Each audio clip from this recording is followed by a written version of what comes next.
One. Good afternoon, ladies and gentlemen. I hope that you can hear me properly. Please write in the chat function if all functions well for you. So welcome, ladies and gentlemen, to the session. Thank you very much for joining the Green Deal Call session that focuses on presenting to you the topic in the farm to fork area, testing and demonstrating systemic innovations in support of the farm to fork strategy. Let me introduce first ourselves. Myself, I'm Natalia Brzezina. I work in DG Agri in the Research and Innovation unit, and I'm replacing today my colleague Wim Hanches that works for DG RTD, dealing in a unit dealing with bioeconomy and food systems. And today with me is Cindy Schumacher. Do I see you, Cindy, on the... okay, so she will be in a minute with us. Who's working also in the RTD in the unit bioeconomy and food systems, and she will be the main speaker at this session. We have also today with us Astrid Goffert, that works in the Research Executive Agency, and several other colleagues from DG Mare, Celine, and from DG Santa Luis is also with us. So unfortunately, due to the current COVID-19 situation, we are not able to meet you in person. However, we would be very happy to get to know you a bit better and to know who is with us. That's why I would like to request you to answer to the poll. So please go to the poll and answer the question, whom you are representing today. Do you see the poll?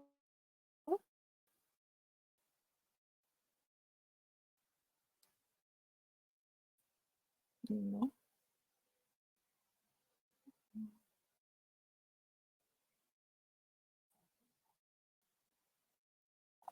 One second.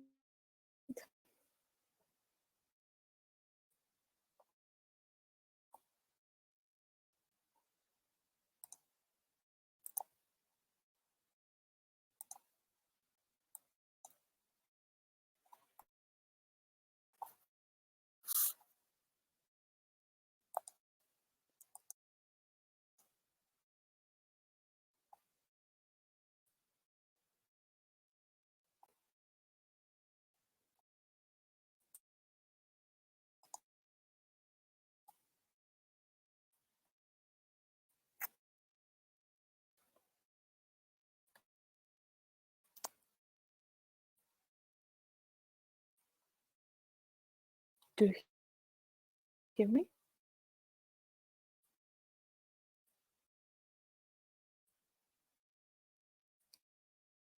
Yes.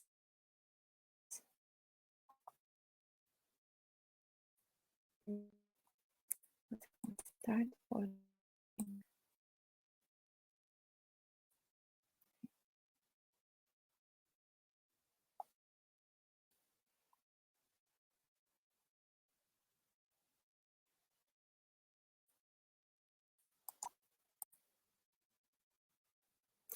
I'm afraid we have some technical this pause. Let's and understand that. So I think the presentation in the case session will aspect related to this, or I will request you the question. Fortunately, we will not chat you.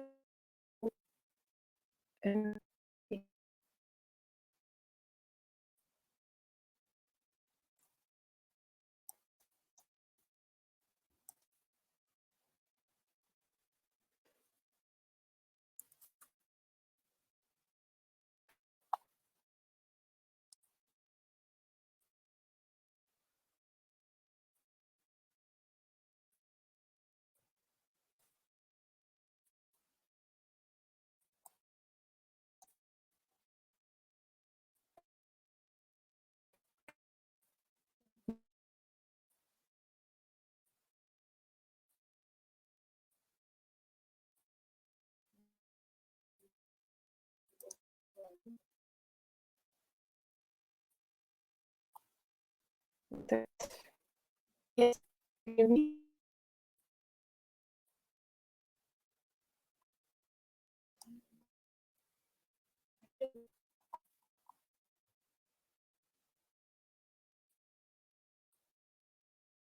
Maybe I should log in again, or because my computer has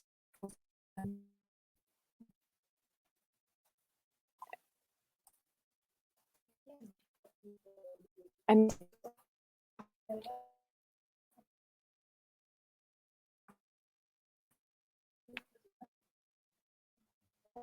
I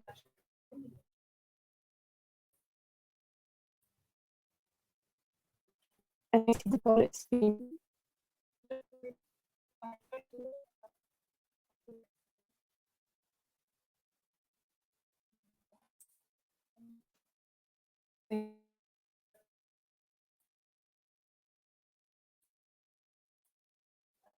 Ball is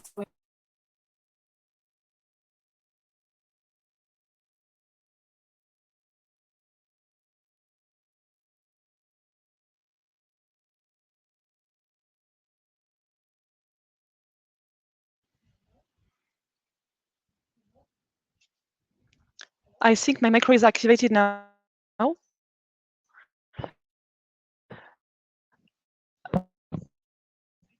Okay, great. So, as Natalie introduced myself, I am Astrid Giffard, coming from the Research Executive Agency, and I'm sitting with my colleagues.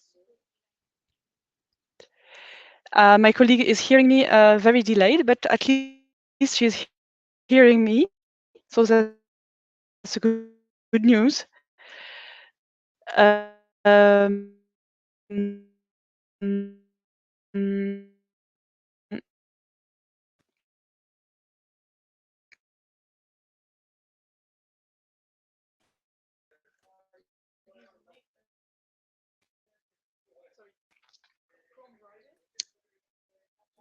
We are trying to fix the issue of the sound. Can you hear me? Yeah. So Cindy can proceed with the presentation. Um,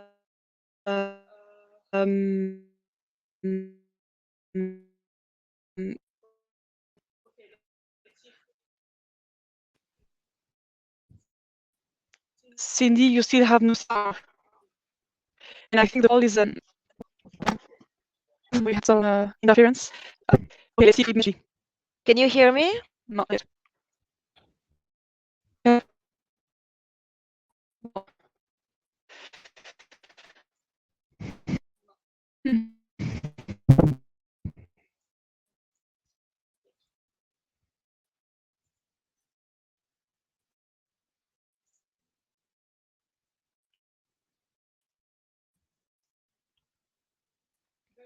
Trying to fix the. Okay.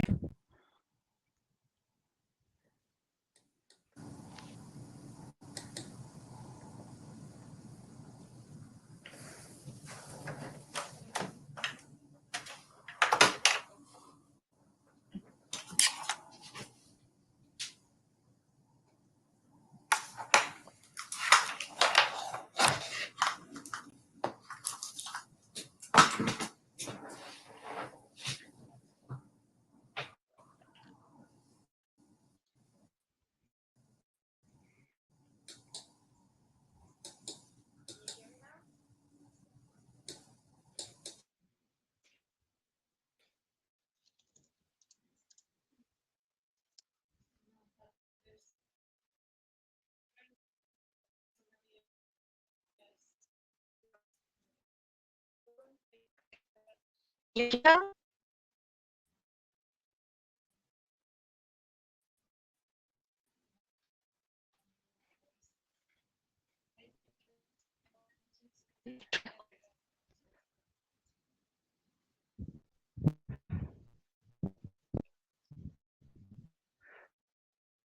Apologies for this delay. If you hear me, the presenter is saying now.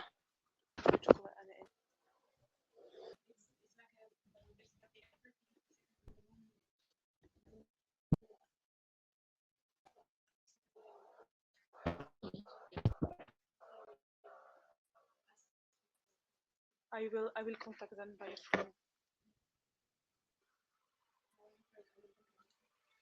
04.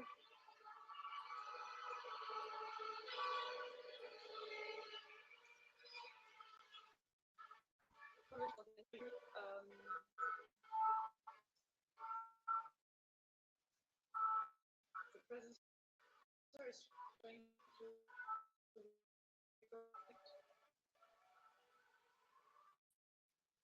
give some sound.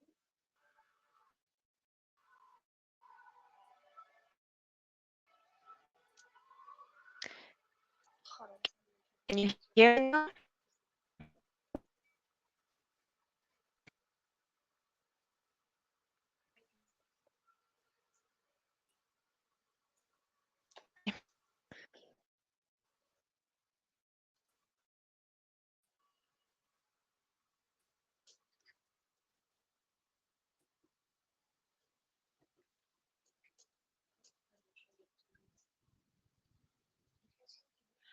Hello, we are in a live session of the Area 3 of the Info Day. And we have no sound.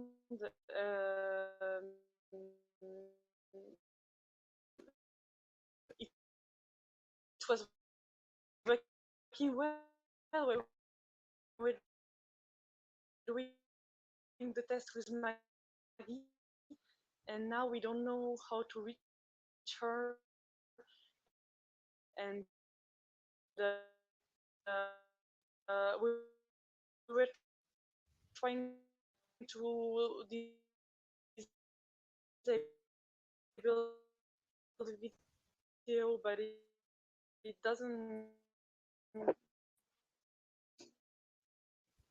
The speaker cannot have any sound, and we don't know what to do.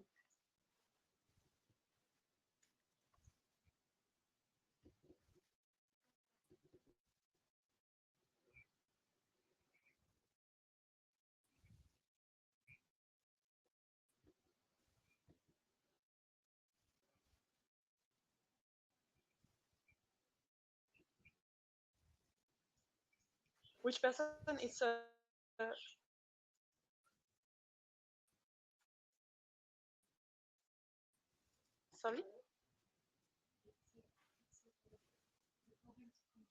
About what?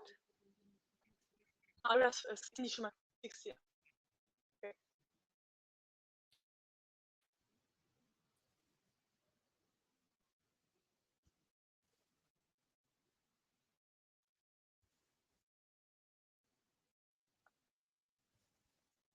Okay. We are in a meeting room of the commission, but I don't know if we have any cable. Because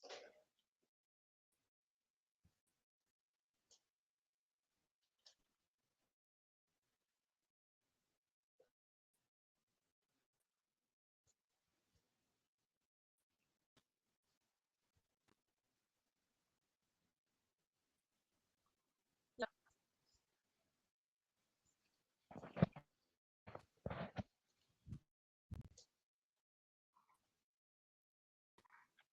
Too far away from.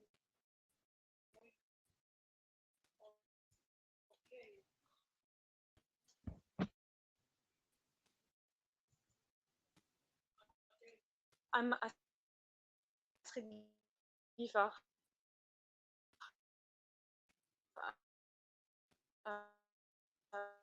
Um, Giffard Astrid.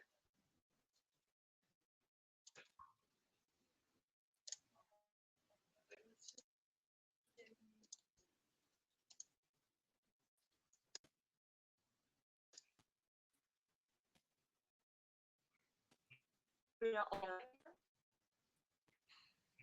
the cable. Can you hear me now?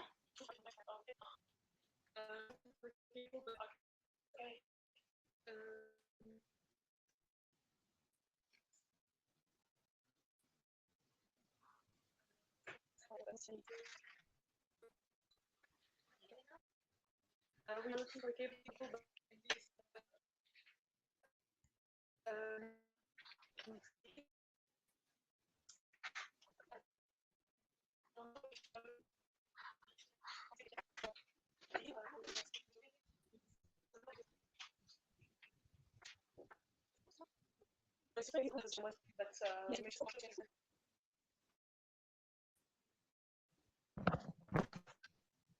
okay, I will ask you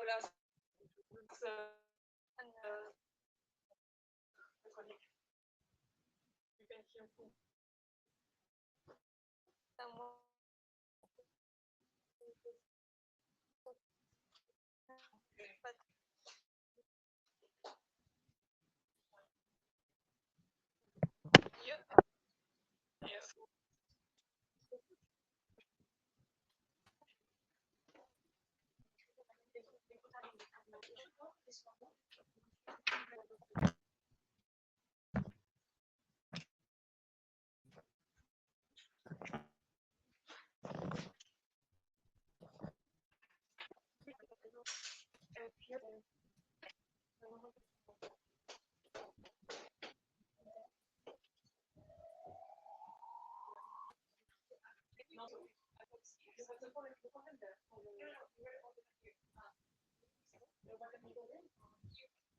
Yes. I just took my bag in case.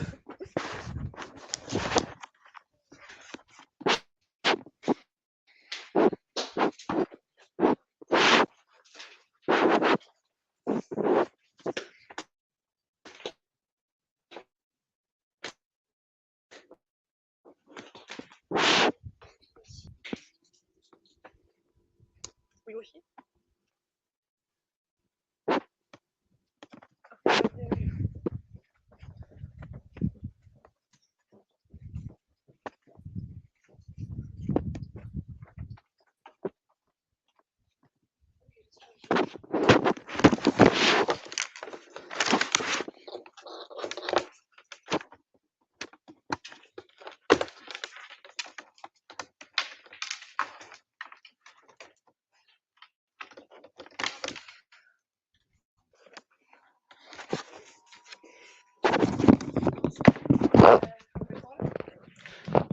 Sorry, let's start for the poll.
Can you hear me now?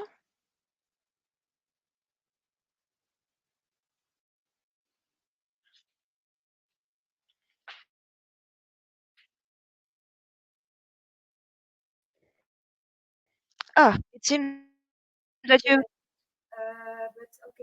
You hear myself. But it's Finally. extremely delayed. All right. Our apologies for the very long delay. Okay, let's proceed with the presentation then. Okay, it's okay. All right. All right. So, Natalia did manage to actually introduce this session, so thank you very much for this.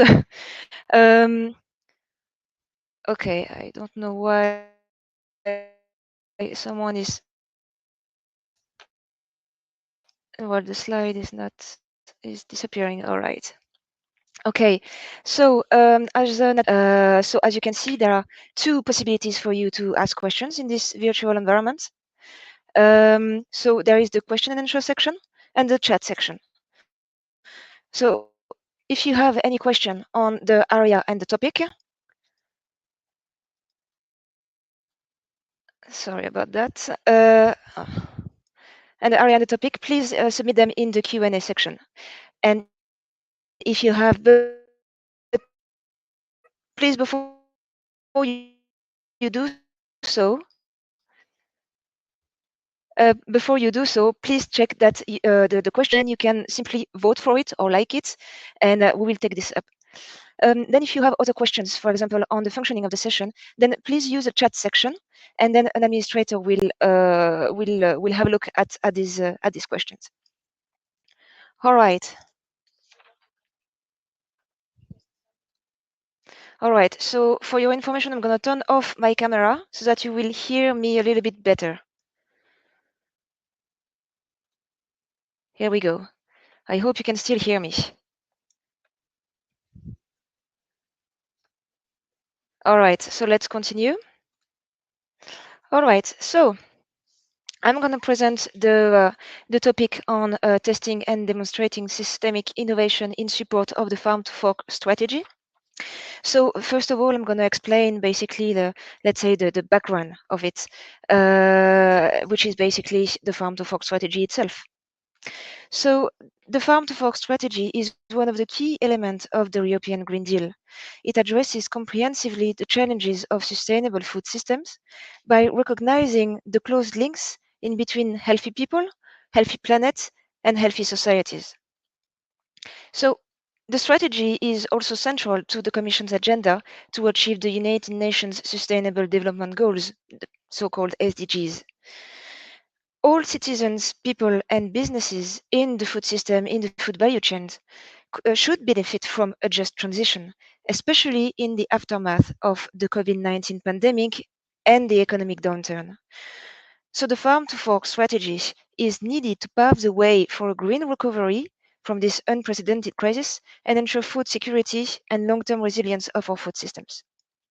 Sustainability is a growth strategy.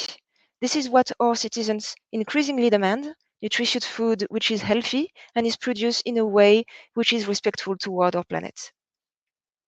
So it should be stressed that the farm to fork strategy is really the beginning of a process with ample room for consultation and discussion with the Council, with the European Parliament, but also with all stakeholders. So basically in this presentation, I will present a brief overview of the farm to fork strategy, why it is needed, its goals, targets, and also the concrete actions. So next slide. So the overarching goal of the farm to fork strategy is really to create a sustainable food system. So a sustainable food system should be sustainable in all three dimensions. So economic, environmental, and social. So these three dimensions, as you can see in this slide, Well, they include different aspects that are all equally important. So, for example, let's take the economic dimension. It includes aspects such as jobs, incomes, a fair share of the added value for farmers and fishers. For the social dimension, it includes healthier diets, vital rural and coastal areas, and better animal welfare, and it's quite important, ensuring a just transition, especially for those who are the most concerned by the transition to sustainable food systems. And last but not least, the environmental dimensions. It implies a food system which is in harmony with its environment, which includes, for example, lower greenhouse gas emissions, well, lower pollution towards zero pollution, and enhanced biodiversity. So this was the overarching goal of the Farm to Fork strategy. But there are quite specific and 4 specific goals that the strategy includes itself. So these are the 4 that you can see in this slide. The aim to reduce the environmental and climate footprints of the food system, leading a global transition towards competitive sustainability from farm to fork and tap into new opportunities, create robust and resilient food systems, and also ensuring food security in the face of climate change and biodiversity loss. So we talked about the objectives. Now let's talk about the targets. The Farm to Fork strategy includes 4 quantitative targets for 2030. These are, well, the first one concerns the pesticides, reducing by 50% the overall use and risk of chemical pesticides, and reducing the use by 50% of more hazardous pesticides. The second one concerns the nutrient losses and the fertilizers, so reducing nutrient losses by at least 50% while ensuring no deterioration in soil fertility, and this will reduce the use of fertilizer by at least 20%. The third target concerns antimicrobials, so reducing the sales of antimicrobials for farmed animals and in aquaculture by 50%. And last but not least, the last targets concern organic farming, achieving at least 25% of the EU agricultural land under organic farming and a significant increase in organic aquaculture. All right, so it should be noted that these targets are not legally binding, but they will play a key role in evaluating EU policies and their implementation. Also, these targets and actually the Farm to Fork strategy is obviously linked, to other policies, for example, the Common Agricultural Policy. The member states will have to consider the objectives and targets of the Farm to Fork strategy in their national strategic plans. So I just mentioned quantitative targets, but the Farm to Fork strategy also includes other targets that have not been quantified, and these are equally important. So they include, for example, the promotion of healthy and sustainable food consumption, the improvement of animal welfare, and the promotion of sustainable packaging solutions. So that was about the targets, and the last element, very important, that you can find in the Farm to Fork strategy, actually in its annex, is the list of actions, the action plan. So the Farm to Fork strategy includes 27 actions in its action plan that will all help meeting the Farm to Fork objective and targets. All right, so that was it for the Farm to Fork strategy itself. And now let's dive into, well, what I believe you all gathered today for, which is the topic on Farm to Fork. So the title of this topic is the following one: Testing and Demonstrating Systemic Innovations in Support of the Farm to Fork Strategy. The type of action is innovation action, and the indicative budget is 74 million euro. So there is a sentence, well, part of a sentence in the Green Deal call that is actually very important and very relevant, especially for this topic. We need, well, the Green Deal call says that we need to deliver tangible and visible results relatively quickly and show how research and innovation can provide concrete solutions for the Green Deal main priorities. So this is highly important. The Farm to Fork strategy aims for targets and results in 2030.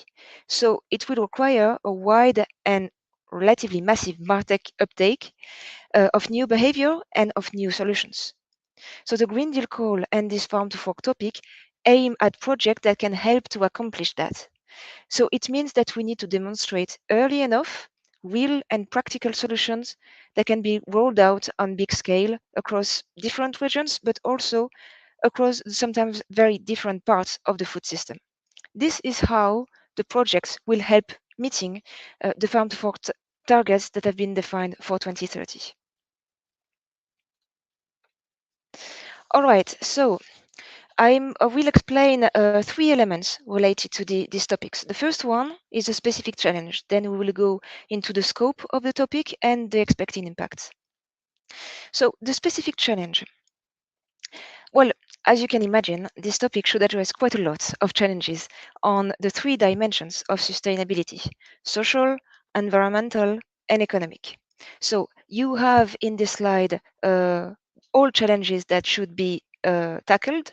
I'm going to go through them and I will also take a few examples. So on the social sustainability, this topic should tackle the notion of healthier diets. Unbalanced diets contribute to obesity and other nutrition-related non-communicable disease. In fact, 1 in 5 EU adults are obese and half are overweight. 1 in 8 children in between 7 and 8 years old in the EU countries are also obese. So this is one element that should be tackled by the topic, and by the projects.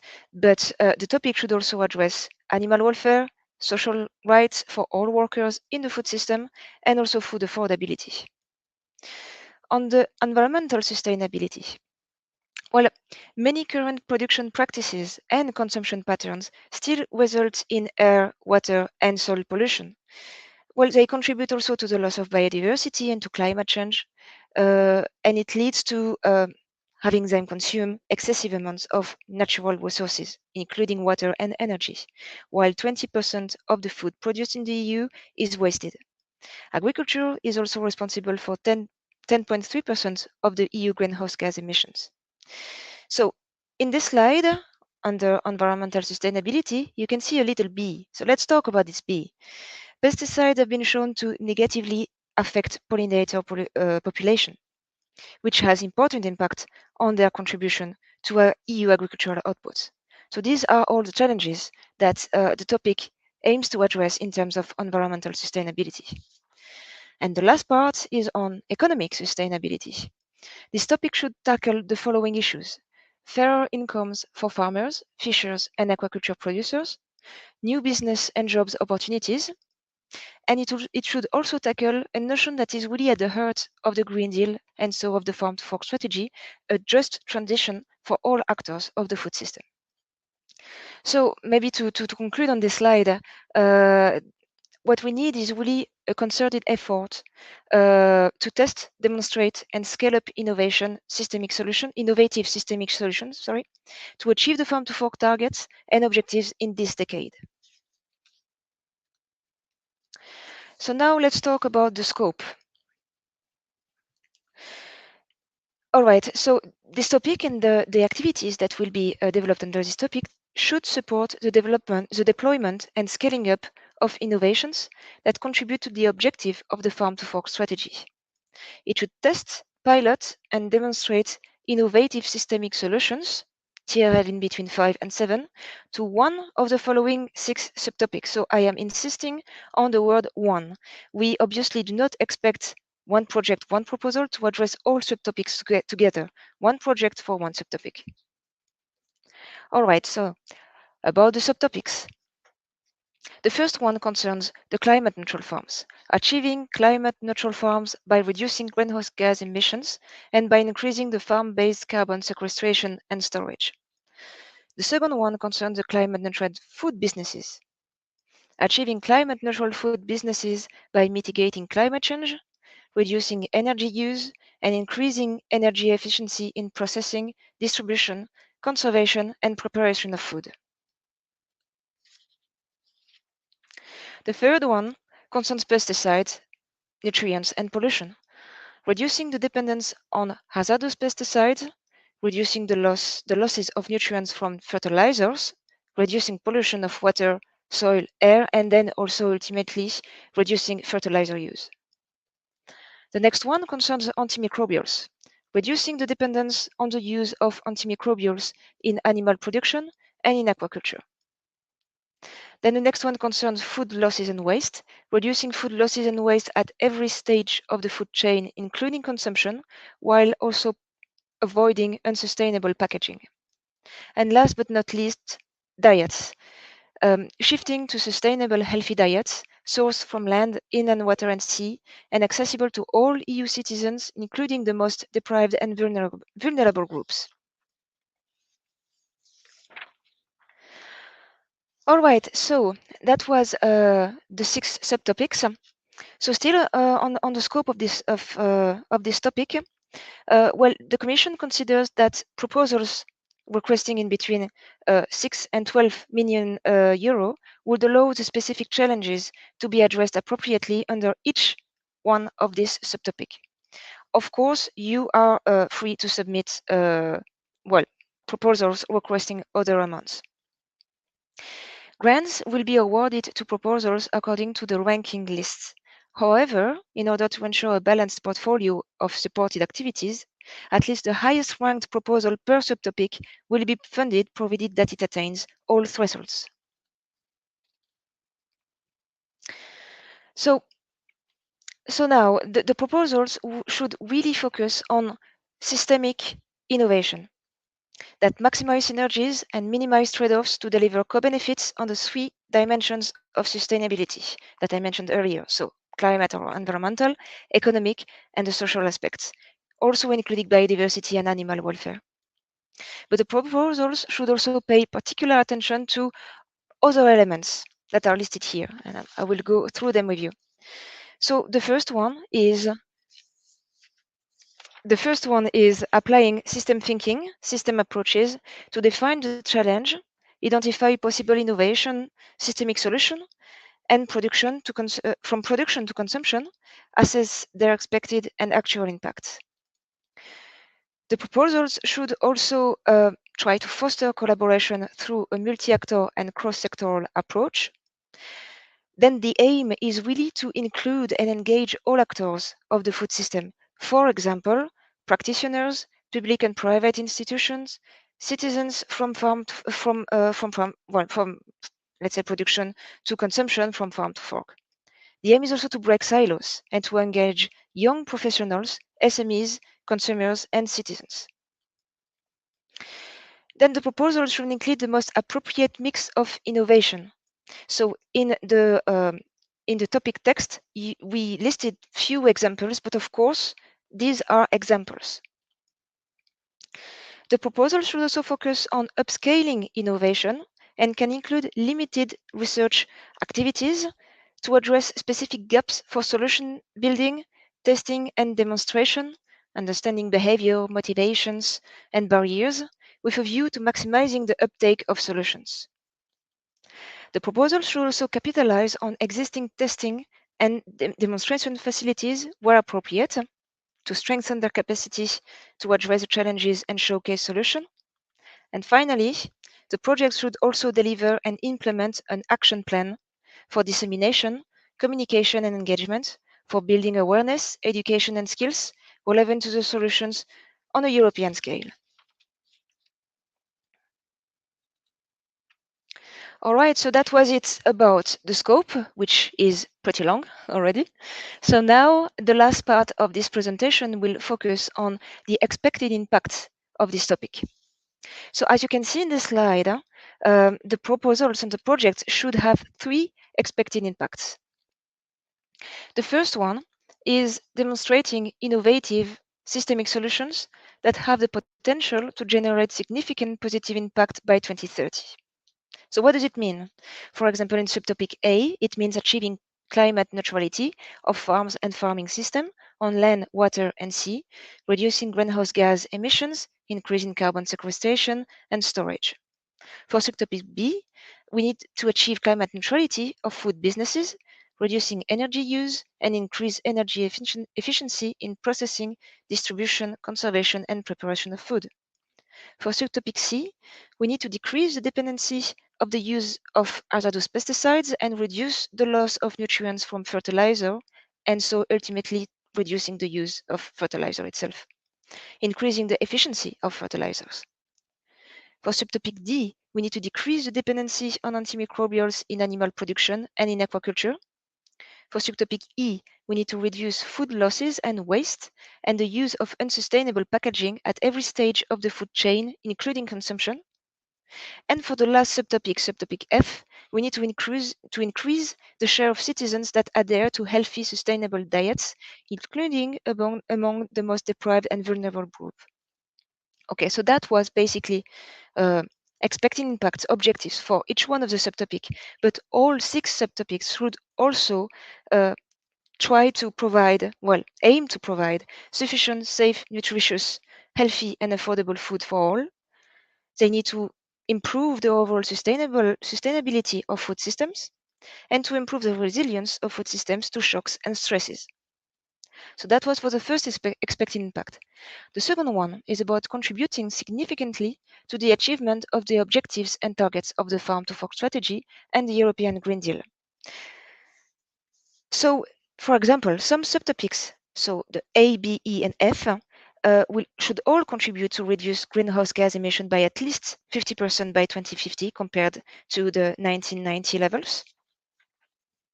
Subtopic C should aim to contribute to reduce the overall use and risk of chemical pesticides by 50% and the use of more hazardous pesticides by 50% by 2030. It should also contribute to reduce nutrient losses by 50%, which will reduce the use of fertilizer by at least 20% by 2030. Subtopic D should contribute to reduce the EU sales of antimicrobials for farmed animal and in aquaculture by 50% by 2030. Subtopic E should contribute to halve the per capita food waste at retail and consumer level by 2030. So this is not one of the quantified targets that I explained before, but it is another one that is still very important. Subtopic F should contribute to reverse the rise in overweight and obesity rate across the EU by 2030. And it should also bring European diets more in line with dietary recommendations. So as you can see, each one of the subtopics have been linked to one of the targets defined in the Farm to Fork strategy. So it's quite important to have this in mind. And last but not least, the last expecting impact. The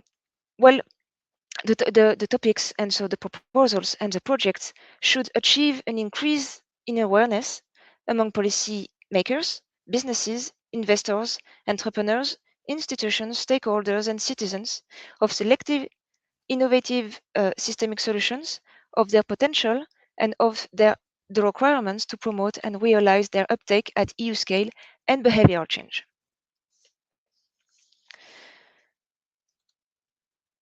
All right, so I think it was already quite a lot of information for you. I hope you will digest it very well. So I will now give the floor back to Natalia for the second part of this session, which will focus actually on your question and answers. Thank you very much. Hello, good afternoon to everybody. Thank you very much, Cindy, for the presentation of the topic. I see that many of you are already putting the questions in the question and answer session, the section. So I would like to ask all of you that has still questions to put this using the Q&A function.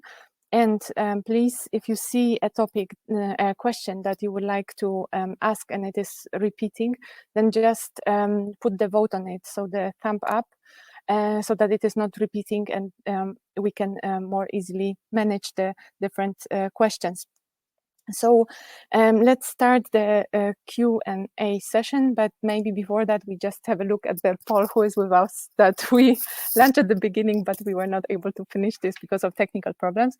So I see that there are many participants that are from university or research organizations. There are also business and industry representatives and civil society organizations. So that's very nice. And of course, many others from international organizations, from national public authorities, and others. So once again, welcome. And the second question that we asked was, which of the subtopics is the most important or most interesting to you? And we see that the most interesting and important is reducing the dependence on hazardous pesticides and reducing the losses of nutrients from fertilizers. This is followed by the reducing food losses and waste at every stage of the food chain, and shifting to sustainable diets is the third most important popular among you. Then achieving the climate neutral farms and the topic on achieving climate neutral food businesses and reducing the dependence on antimicrobials. So now let's go to the Q&A session that we have and look at the different questions. So one of the first question here with most of the votes is subtopic D. Says reducing dependence on the use of antimicrobials in animal production and in aquaculture. I noticed that "and" was underlined in this presentation. Oops. Can in some cases be understood as or animal production, aquaculture, depending on the budget. For example, going for the lower limit of the budget for one project, 6 million euro. So thank you very much for this question. We have underlined "and" because we would like to, in this project, to include both of these aspects of reducing antimicrobials, both in the terrestrial livestock production, but also in aquaculture. And maybe, Cindy, do you want to add something on this? No? No, it's okay. You say it all. Okay, the next is, do we need to tackle all challenges in one project or focus in those related to one subtopic? And I would like to, on this question, to reply as follows. So within the scope, there is a sentence that clearly says that proposals will test, pilot, and demonstrate innovative systemic solutions to one of the following subtopics corresponding to urgent and pressing food system challenges. So the one explains, I think, gives the answer to the question that we would like the projects to focus on one of these challenges, but from a systemic perspective. Then the question is, can you explain what a systemic innovation is, or is it another buzzword for sustainable solution? The systemic innovation, we have explained this also in the text of the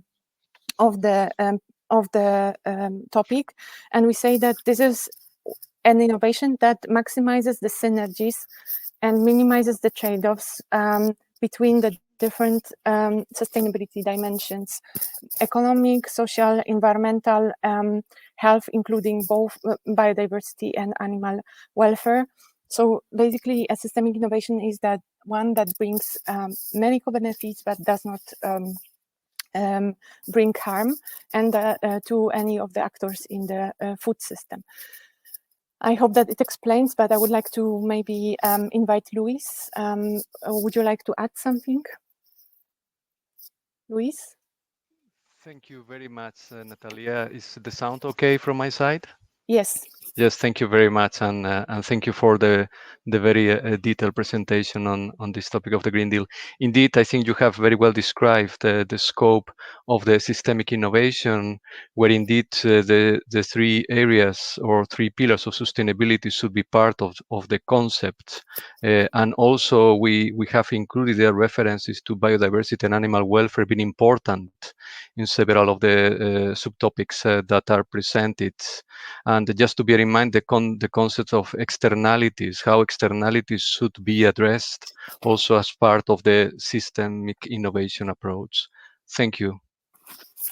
Thank you very much, Luis. There's another question related to this. It's, can you please provide the Commission definition of system thinking? I don't know whether you would like to address this, Luis or Karen. I don't know whether you are there.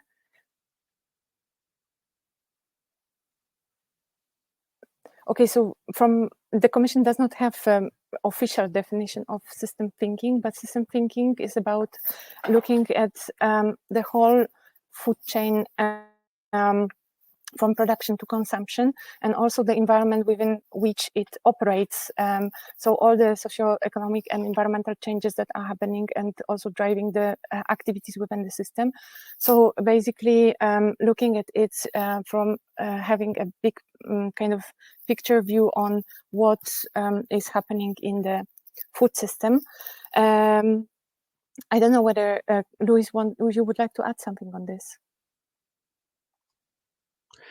Thank you very much, Natalie. I think this relates also to some extent to the previous question, and there indeed we don't have at hand yet a precise definition at Commission level on this. However, there is extensive literature addressing systems thinking in the food chain, and I think yesterday during one of the opening sessions of the research and innovation days, exploring the socioeconomic aspects of the farm to fork and how research and innovation can contribute to this. There were very good explanations about systems thinking in the food chain. So I would welcome participants if they could access that presentation if they are pre-recorded. Thank you. Yeah, and of course, it's looking at the food system, the different feedback loops that are there inside the different trade-offs and synergies that different activities and interventions in the system are creating. So basically, system thinking is not looking only at the small part of the system and focusing to improve it, but looking, for example, okay, if I would like to improve one part of the system, what kind of impact it will have also on the other part and the other actors and on the other outcomes of the system. I hope that it addresses the question. If not, then please post it again or in another form that we can address it. Do we need to tackle all changes in one project? We have already addressed this one. Another one is subtopic. No, due to a high TRL, due to high level TRL, it is mandatory to have coordination by industrial partner or farmer association. Topic C. I give it to Astrid that knows the process. Hello, can you hear me? Yes, so this is a question really regarding the implementation aspect of the proposal. So there is no mandatory role for a coordinator. So the organization that takes the coordinator role should have sufficient operational capacity to manage a consortium of the size that is proposed in the proposal. And I think that when you are speaking about TRL and close to market activities, this is not maybe the coordination role, but this is more the exploitation activities that will be considered in the project, and it's not necessarily the coordinators that performs all this work.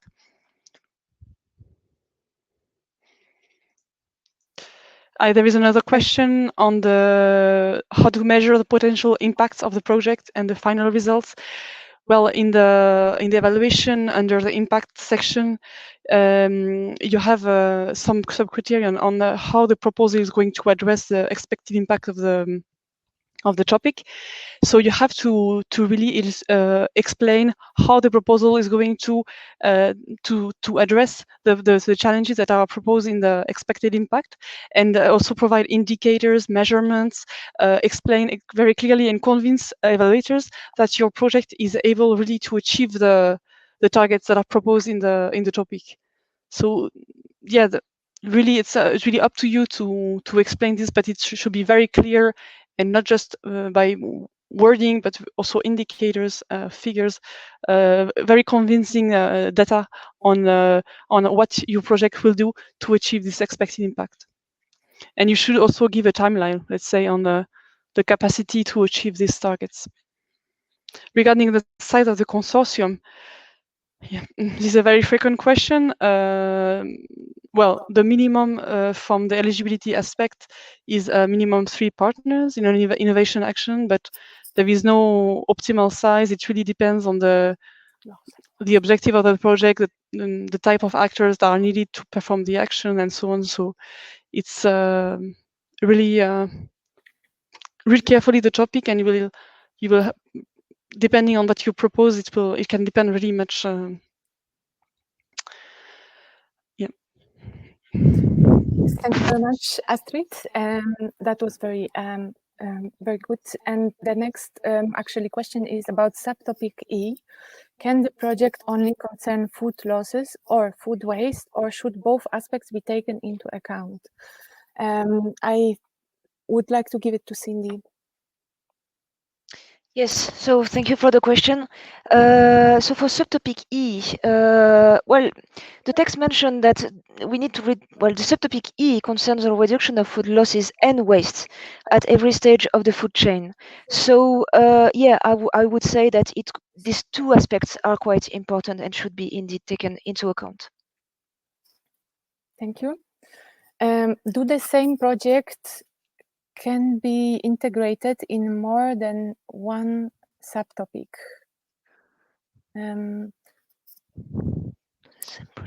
Whether the same project proposal can be in this more than one subtopic submitted? Technically, I think that no, you have to submit to one subtopic, and yeah. As these projects are innovation actions, should the research focus on specific promising products with high TRL, for example, biopesticides undersea, or could dissemination, training, and practices also be considered part of the innovation and its adoption? And this is actually a good question.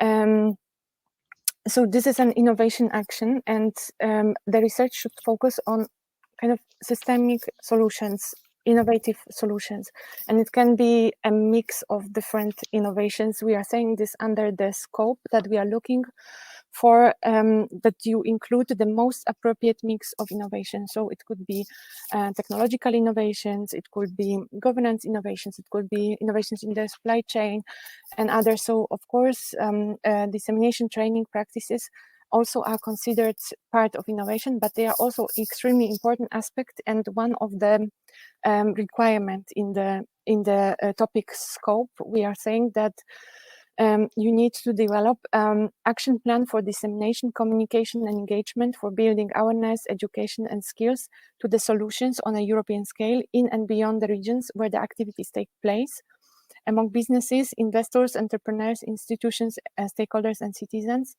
And of course, if you are innovative in this aspect and in this action plan, the better. I mean, this is very much appreciated. And the next, Natalia, where will the presentation be posted? Support staff keeps claiming that we can get a hold of handouts, etc. But I'm still looking for the ones from yesterday. This is the more important because of the many technical hiccups. Yes, thank you very much for this question. The presentations and follow-ups of the RNI days, I understand, will be posted on the website of the RNI days. So we would like to ask you for patience. So we need to a little bit process all the information and basically post it on this website. But I ask Cindy to confirm. Yeah, if I can come in, we had the confirmation that indeed the session has been recorded and will be available as video on demand. So then we can also check with the technical team who recorded that to actually recover the recording, and so then you will be able to also access the presentation through that. So yes, it's going to be possible. Yeah. Another question is about the aim and benefit of international cooperation. It is encouraged by the topic, but the impacts seem to be more Europe-centered than international or globally oriented. So how should we integrate international cooperation in a useful way?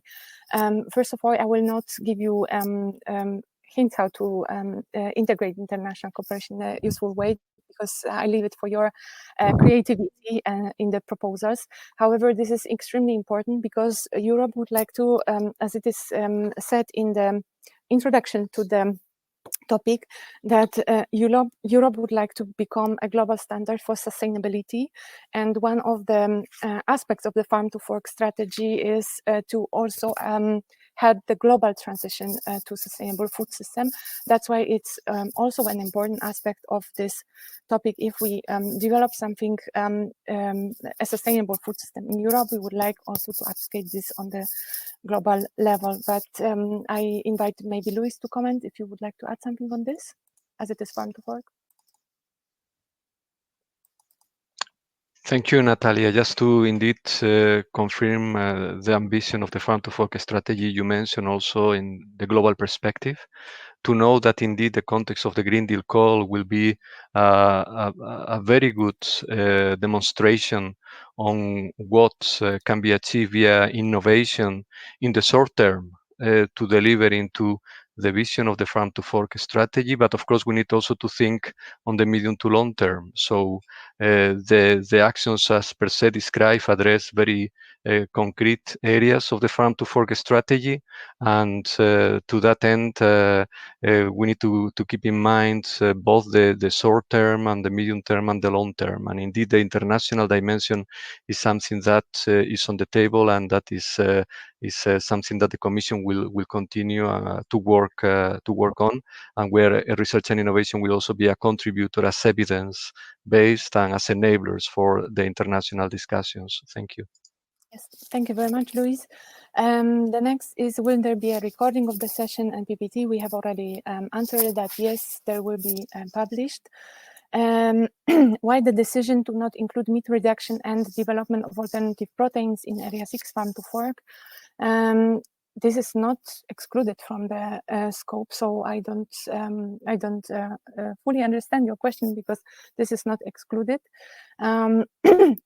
So the next one is subtopic E. Does it include technological innovations such as robotic solutions for logistic operation? Thinking about packaging and food damage, it is not excluded again from the scope. So of course, we are not giving you what kind of solutions it should be. If it is a systemic solution, innovative solution, and it's part of it, then it is within the scope. Should the project deal with all expected impacts from its subtopics? Astrid?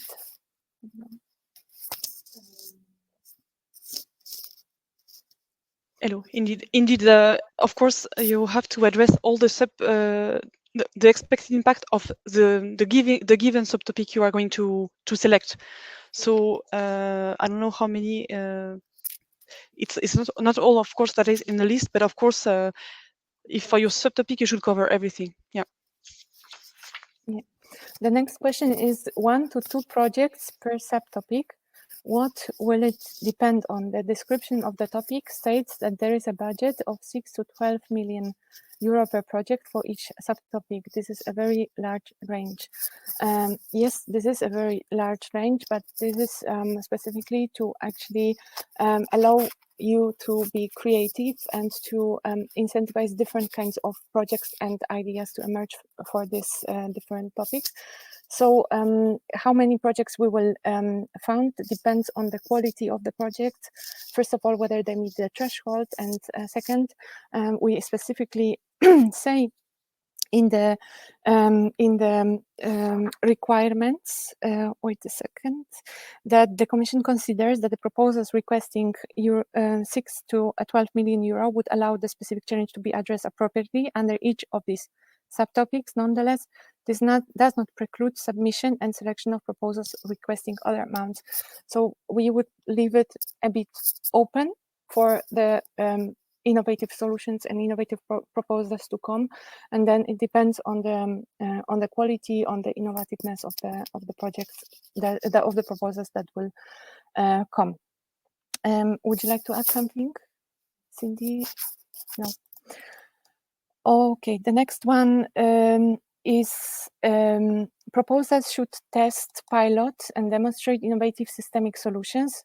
Does this mean that the project can build a technological line or technical elements of the solution? Of course, it is not excluded from the scope. So what is not excluded, it is there. But I underline that we are looking for proposals that look at the mix of appropriate mix of innovative solutions to solve the challenge in a systemic way. Should the project deal with all expected impacts? It was already answered. Another one is, does subtopic A include farms on land, water, and sea? If so, what kind of water and sea-based farms does it refer to? So subtopic A is achieving climate neutral farms by reducing greenhouse gas emissions and by increasing farm-based carbon sequestration and storage. And we understand by this farms as agriculture production on land. But Cindy, would you like to add something? No, maybe maybe Celine from DG Marie might want to come in on this question. Exactly. If she's still here. Celine, can you hear us?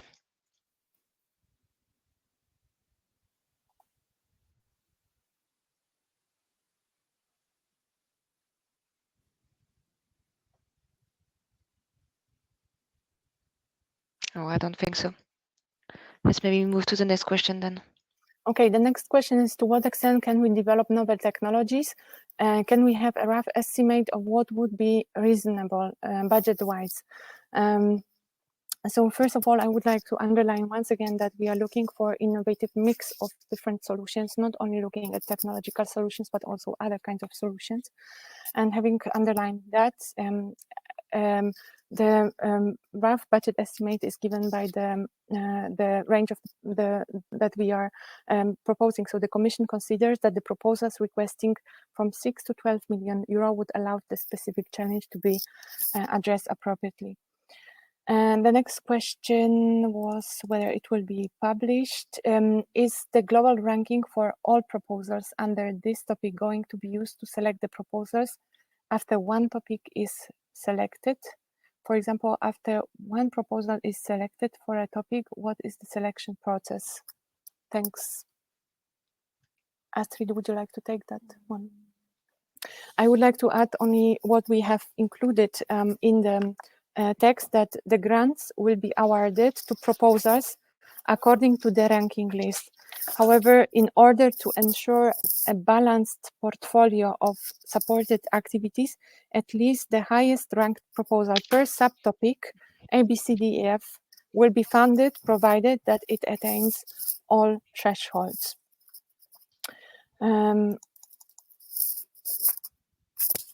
So I hope that this part of the topic should clarify to you that basically that we will be looking in each subtopic on a ranking list, right?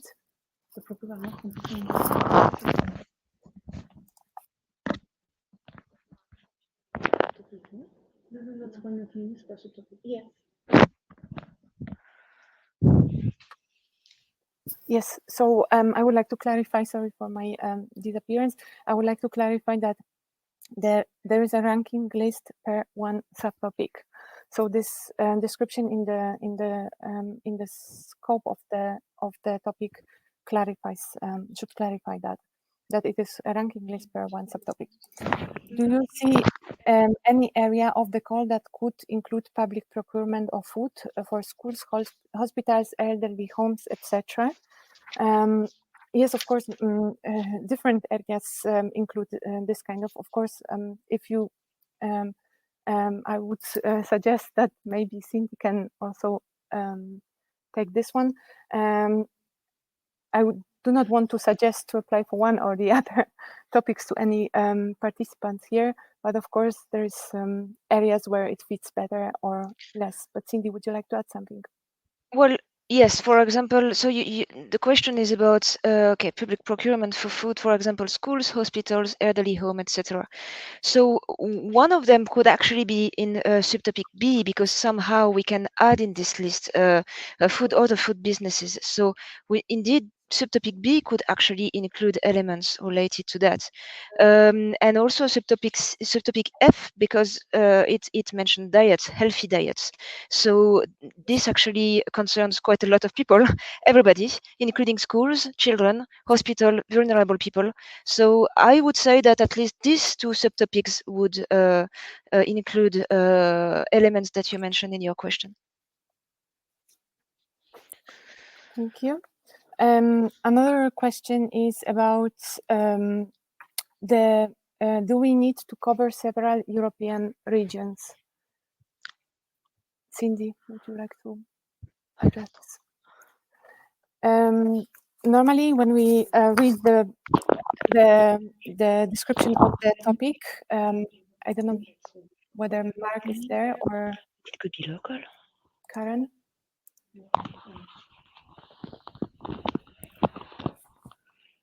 But what we are saying there is that we aim at looking at, of course, attention for regional and sectoral needs and context. And whether it is one or more, it depends on the proposals that you are giving. But I see, Luis, would you like to take this? Luis?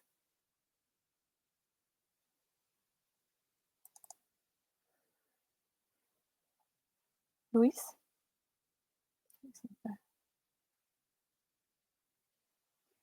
Okay, we will address this question after we discuss through the research inquiry service. Please put this there, and we will consult internally and reply to this question. And the next question is: should all subtopics address all specific challenges, social, environmental, and economic sustainability? What we aim is that if you are addressing a specific challenge in a subtopic, that you develop approaches, innovative approaches that minimize the trade-offs and maximize synergies on all 3 dimensions of sustainability. So I hope that it answers the question. The next one is: the reduction of the use of plant protection products can be due to reduction of applied doses in the field due to developments in formulation technology. This is a very concrete question, and I leave this, of course, up to the applicants to judge and to. It is basically not excluded from the scope. And the next one is subtopic A: achieving climate neutrality of farms and farming systems. Livestock farming is eligible. So again, it is not excluded from this topic. So how could cultivated meat be covered in A? So again, I'm answering that it does not, the scope does not exclude certain or does not give any attention to one or the other system innovations. So basically, if it is a systemic innovation and you can prove it, then it's within the scope. And this concerns all the other proposals that you are putting here on this Q&A session. The next one is, if you look at systems on ResearchGate, system approach is based on the generalization that everything is interrelated and interdependent. A system is composed of related and dependent elements, which when in interaction forms a unitary whole. A system is simply an assemblage of combination of things or parts forming a complex whole. Thank you very much for the definition. It's very nice of you. Yes, this is one part of the system thinking that we also have in our mind when talking about system approach and system thinking. Next question is, can non-EU organizations or SMEs participate as partners as a way to demonstrate that solutions can scale up globally? Yes, they can, of course. So I have also confirmation from Astrid. Yes, they can. The next one, how many projects will be funded under this topic? What should be the average budget per project? And I answered that this is 1 to 2 projects per subtopic, depending on the budget. And the budget range is 6 to 12 million euro. Does organic farming need to comply with very specific criteria, or it is sufficient to show an environmental impact within the carrying capacity of ecosystems and the food health criteria? This is a very specific question. I don't know whether it falls within the scope of this session fully, but if you are aiming at organic farming, like with all the other solutions proposed, please always have in mind that it should be a systemic solution that maximizes the synergies, minimizes trade-offs on the different sustainability dimensions of the food system. Next one is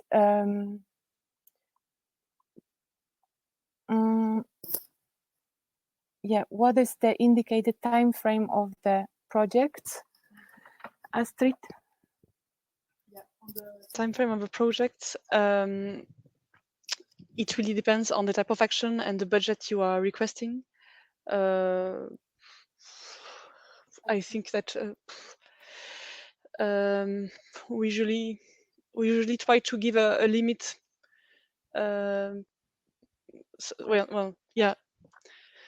I think 5 years could be a limit, because the objective have to be achieved by 2030. So by the end of the project, it should be a limited time frame. And then in terms of minimum, well, sometimes we have coordination and support action that are very short, but I think minimum I would say 2-3 years. But I mean, this is really an assumption. There is no there is nothing to. It really depends on the planning of your tasks and how much time you need to achieve the results. Thank you very much, Astrid. And the next one is, does it mean that the project must be coordinated by industrial? No, I mean, the project can be coordinated by different entities. I see a confirmation from Astrid. If you would like to add something. We have answered this question already. When you have a high tier level and you want to put your results on the market, this is exploitation activities. It doesn't mean that you are coordinating a project, because coordinating a project is another task of building the consortium, developing, checking that the progress of the project and so on. So it's a different. So can be industrial, can be. It depends on the drive you want to have in the project. Yes, thank you. The next is the present call. Subtopics are innovation actions leaving limited space to research institutions or funders funding research. How to overcome and utilize the existing knowledge too. So we would like to clarify that basically the whole spirit of the farm to fork topic is to wait a second. The whole spirit is to deliver tangible and visible results relatively quickly and show how research innovation can provide concrete solutions for the Green Deal main priorities. So the farm to fork strategy aims for targets results in 2030 that require a wide and mass market uptake of new behavior, new solutions, and so on. So this Green Deal call and the farm to fork topic aims at projects that can help accomplish that. This means that we need to demonstrate early enough, for example, in 2025-26, real and practical solutions that can be rolled out as such on a big scale across different regions and across the sometimes very different parts of the food system. If the projects cannot do that, then we will not be able to meet the farm to fork targets by 2030. So basically, we need to aim at innovation actions and really innovative solutions. And of course, there are plenty of different possibilities to address the knowledge gaps and to do research in the future Horizon Europe and in the current Horizon 2020 program. But this specific call looks at the innovation action. Another question, can you confirm that the project must involve 3 partners and specify more constraints on the consortia? Astrid? It's still minimum 3 partners. That has to be from EU member states, and then no other constraint on the consortium, except what the topic is requiring. I see a question on UK eligibility. Yes, for this call, UK is still eligible for EU funding. Yes, thank you. Next one is, could you please elaborate on the potential cooperation with other non-EU regions, Africa? Can some of the non-EU countries become partners of consortia in this area?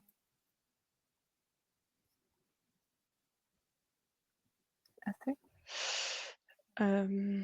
I didn't see the question, but 508. in terms of participation from non-EU country, Yes. there is no restriction. So you can have a look, depending on the country can be eligible to EU funding or not, depending on the type of organization. You can have a look at the general annexes of Horizon 2020, and this will have an impact on your budget table. But in terms of participation, it's really open to the world. So, yeah. Thank you. And the next question is, I see actually Cindy indicating to me that the session is coming slowly to the end, and we have still 7 minutes, so we can take a couple of questions more, but we invite you, whatever we did not answer, please put the questions in the research inquiry service that offers you the opportunity to submit the questions on the available funding instruments and on this topic including. So please put the questions there and we will address them after the session. And whatever we were also not able to answer, please put them in and we will answer these questions. But also before submitting your question, please check the funding and tenders portal, frequently asked questions, because there are already a lot of different questions that are repeating and we have provided answers to them. So maybe some of the questions that you have are already answered there. So, okay, let's take a couple of questions more. The next one is, can the project use GMO plants in protected environments? And maybe Luis can address this question. Luis? Thank you, Natalia. I believe in the context of any of the activities financed in H2020, when there is a reference to this kind of questions, we're always bringing the applicants to the EU regulatory framework for GMOs and pointing out at, in particular in the case of innovation actions, as we see that this topic is all about to the need to consider the EU regulatory frameworks for placing on the market new substances or solutions or products in order to actually deliver the results. So the reply to this question would be that as soon as the solutions are also in line with the EU regulatory environment for the goods, the products, the methodologies that are going to be proposed to the proposals, then the answer is yes. So consider the EU regulatory framework for GMOs. Thank you. Thank you very much, Luis. And another question is to Astrid, actually. Can a UK organization coordinate a proposal? Yes, they can participate as normal. Yeah. Okay, thank you very much. Then there are questions. Can you put up the questions, please, or publish them? If the participants go to, because you have Q&A, and if you go to published questions, they should appear to you. You should see them, actually, all these questions, to my knowledge from the technical part. thus knowledge transfer actions are admitted. They are not excluded from this. And of course, in the scope, as I said, we have asked you to develop an action plan for dissemination and communication. So, of course, we encourage. Then the next question is,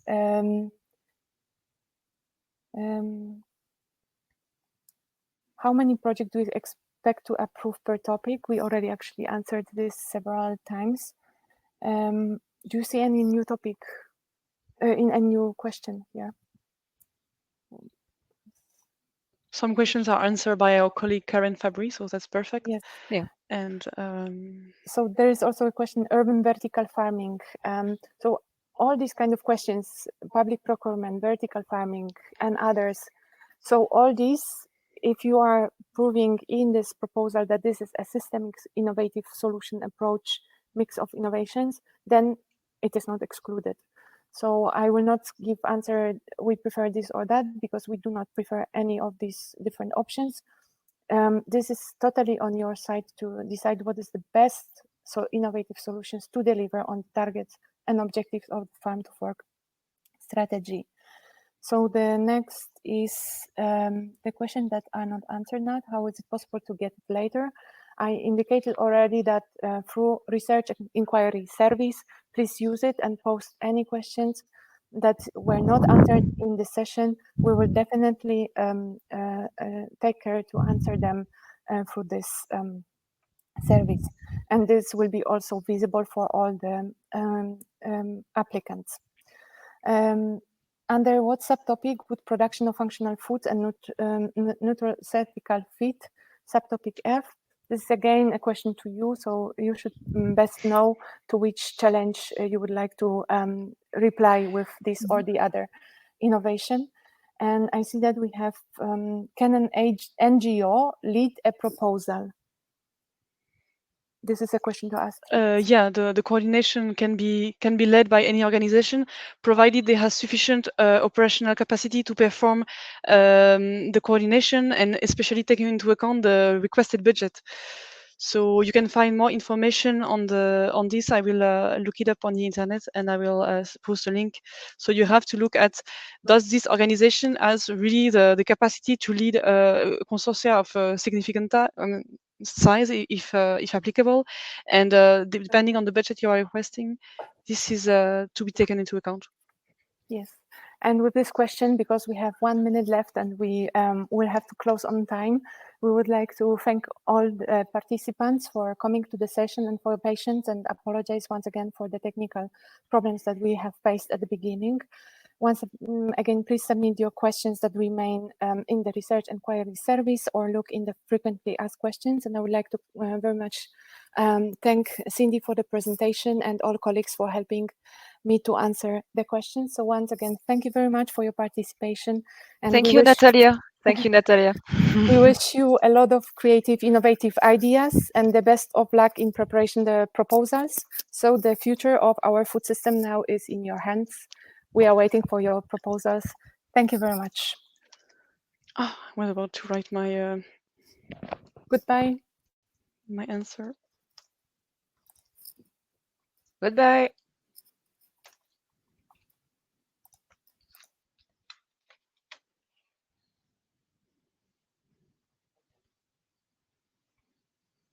I don't know where he gone.